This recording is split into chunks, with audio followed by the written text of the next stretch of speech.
मैं आपका chemistry teacher Umesh Kumar Gupta. आज हम तत्वों के इलेक्ट्रॉनिक विन्यास एसपीडीएफ में लिखना सीखेंगे। तो पहले हम ये समझेंगे कि परमाणु होता क्या है, परमाणु कैसा होता है। परमाणु को इंग्लिश में क्या बोलते हैं? एटम। परमाणु के बीचों बीच में नाभिक होता है, इसमें प्रोटॉन और न्यूट्रॉन पाए जाते हैं। उसके चारों ओर कक्षाएं होती हैं, इन कक्षाओं में इलेक्ट्रॉन चक्कर लगाते हैं।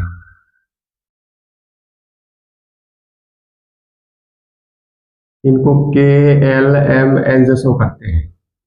पहली कक्षा, दूसरा, तीसरी कक्षा, चौथी कक्षा। पहली कक्षा में 2 इलेक्ट्रॉन अधिकतम भरे जाते हैं, दूसरे में 8, तीसरे में 18, चौथे में 32। तो के एल एम एन को हम लोग कहते हैं कक्षा, इंग्लिश में शेल। इसका दूसरा नाम होता है ऊर्जा स्तर, एनर्जी लेवल। शेल भी कहा जाता है, ऑर्बिट भी कहते हैं। अब इन कक्षाओं के अंदर उपकक्षाएं भी होती हैं।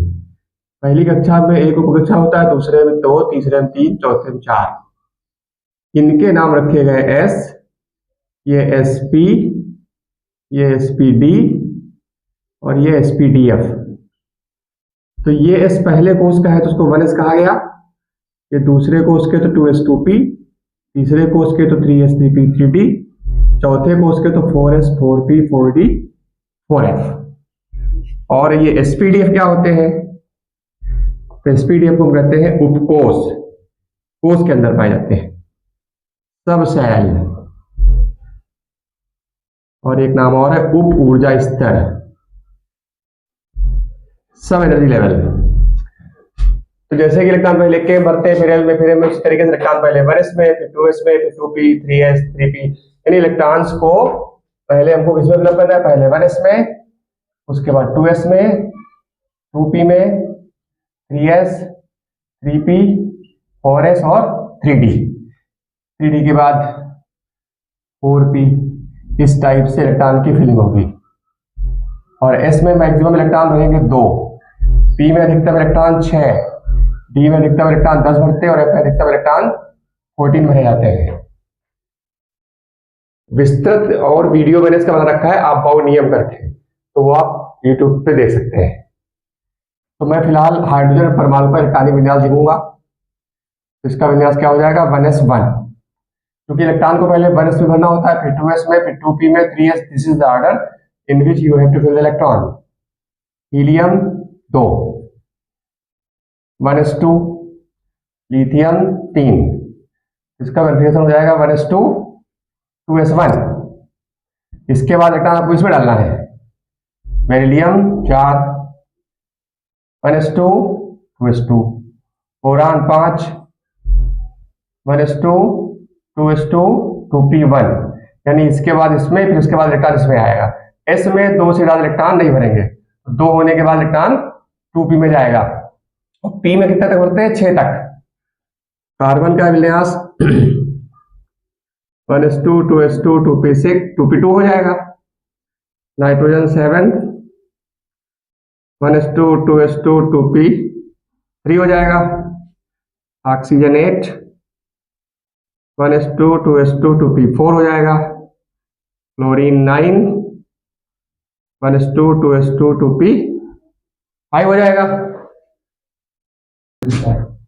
अब नियान का परमाणु क्रमांक एटॉमिक नंबर 10 होता है, तो इसका 1s2 2s2 और 2p6 हो जाएगा। इसमें, फिर इसमें, फिर इसमें 2p6 हो जाएगा। 2p के बाद इलेक्ट्रॉन 3s में भरेंगे। Sodium 11, 1s2 2s2 2p6 3s1। Magnesium 12, 1s2 2s2 2p6 3s2। Aluminium 13, 1s2 2s2 2p6 3s2। 3s में 2 हो गए और इसमें 2 ज्यादा नहीं भरते हैं, तो 3s के बाद इलेक्ट्रॉन 3p में जाएगा, 3p1 हो जाएगा। Silicon 14, 1s2 2s2 2p6 3s2 3p2 हो जाएगा। Phosphorus 15, 1s2 2s2 2p6 3s2 3p3, sulphur 16 1s2 2s2 2p6 3s2 3p4, chlorine 17 1s2 2s2 2p6 3s2 3p5। इसके बाद आर्गन का एटॉमिक नंबर 18 होता है, इसका configuration 1s2 2s2 2p6 3s2 और 3p6 हो जाएगा। 3p के बाद इलेक्ट्रॉन 4s में जाएगा। फिर आर्गन के बाद पोटेशियम 19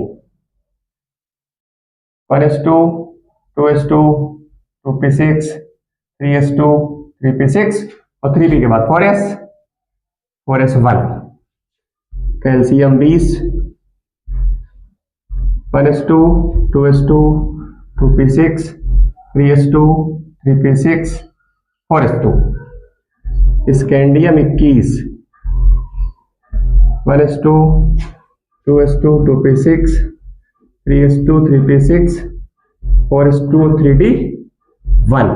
4s के बाद 3d में, और डी में मैक्सिमम इलेक्ट्रॉन भर सकते हैं आप 10 तक। स्कैंडियम के बाद titanium 22 1s2 2s2 2p6 3s2 3p6 4s2 3d2। बेरिडियम 23 1s2 2s2 2p6 3s2 3p6 4s2 3d3। Chromium 24 Cr का विन्यास क्या बनेगा 1s2 2s2 2p6 3s2 3p6 4s2 3d4। ये जो हमने क्रम लिखा है यही नियम कहलाता है आपबाउ का नियम, आपबा नियम। तो क्रोमियम एक ऐसा तत्व होता है जो आपबाउ नियम का पालन नहीं करता है। इसका इलेक्ट्रॉनिक विन्यास होना चाहिए ये, लेकिन वास्तव में ये होता नहीं है। इसका सही इलेक्ट्रॉनिक विन्यास जो पाया गया है 1s2 2s2 2p6 3s2 3p6 4s1। एक इलेक्ट्रॉन यहाँ का यहाँ ट्रांसफर होता है तो 3d5। तो this is the correct electronic configuration of chromium.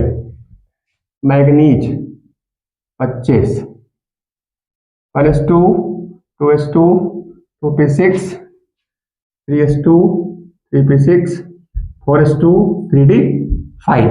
2 2 4 10 2 12 18 2 20 5 25 25। Fe का 26 1s2 2s2 2p6 3s2 3p6 4s2 3d6। Cobalt 27 1s2 2s2 2p6 3s2 3p6 4s2 3d7। Nickel 28 1s2 2s2 2p6 3s2 3p6 4s2 3d8। इसके बाद number आता है copper का 29 1s2 2s2 2p6 3s2 3p6 4s2 3d9। गलत। इसका सही electronic विन्यास जो पाया गया है इलेक्ट्रॉनिक कॉन्फ़िगरेशन वो क्या है 1s2 2s2 2p6 3s2 3p6 4s1। एक इलेक्ट्रॉन यहाँ का यहाँ ट्रांसफर होगा 4s1 3d10। जिंक 30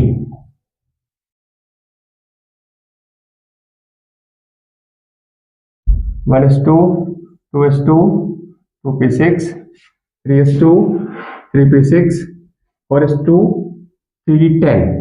तो ये वास्तव में क्या है आपबाउ नियम है। आपबाउ नियम में ये कहता है कि विभिन्न कक्षकों में इलेक्ट्रॉन उनकी ऊर्जा के बढ़ते हुए क्रम में प्रवेश करते हैं।